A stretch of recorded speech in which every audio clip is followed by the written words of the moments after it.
দেখাতে পারবে? নো। 34 বছর বামপন সরকার রাজত্ব করেছে। সেই 34 বছরে বাংলার বুকে সরকারি টাকায় একটা মন্দির হয়েছে, একটা মসজিদ হয়েছে, হ্যাঁ কই মাইকেলাল দেখাতে পারবে না।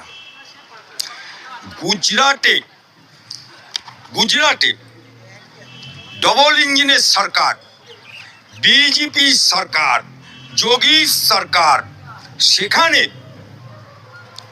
সুপ্রিম কোর্টের নির্দেশে রাম মন্দির তৈরি হয়েছে। সেই রাম মন্দির যদি মনে করত বিজেপি সরকার, কেন্দ্রের সরকার, যোগী সরকার, বিজেপি সরকার ওই রাম মন্দির সরকারি টাকায় ঢেলে মন্দির করে দিতে পারত, কিন্তু সেই